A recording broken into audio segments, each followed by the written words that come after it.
Кечигеси банкоматка тийген. Нарында кезек күткөн 20 жаштагы кызга белгисиз адам кол көтөргөн. Окуя 14-ноябрда Чолук Ата соода борборунда болгон.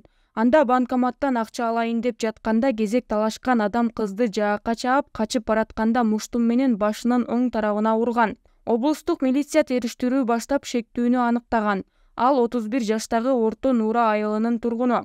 Шектүү банкоматка кезек талаша кетип, кайым айтышуудан кийин кызды уруп жибергенин айткан.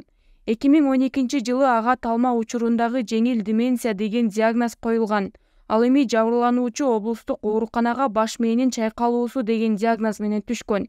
Анын желкесинде кичине шишик бар. Жаакка чапканда эжигеси банкоматка тийип, оң капталы менен кулаган. Жаагы жана оң жак ийини жабыркаган. Учурда абалы туруктуу дейт дарыгер. Милиция тергөөнүн жыйынтыгы менен шектүүнүн аракетине юридикалык баа берилерин кошумчалады.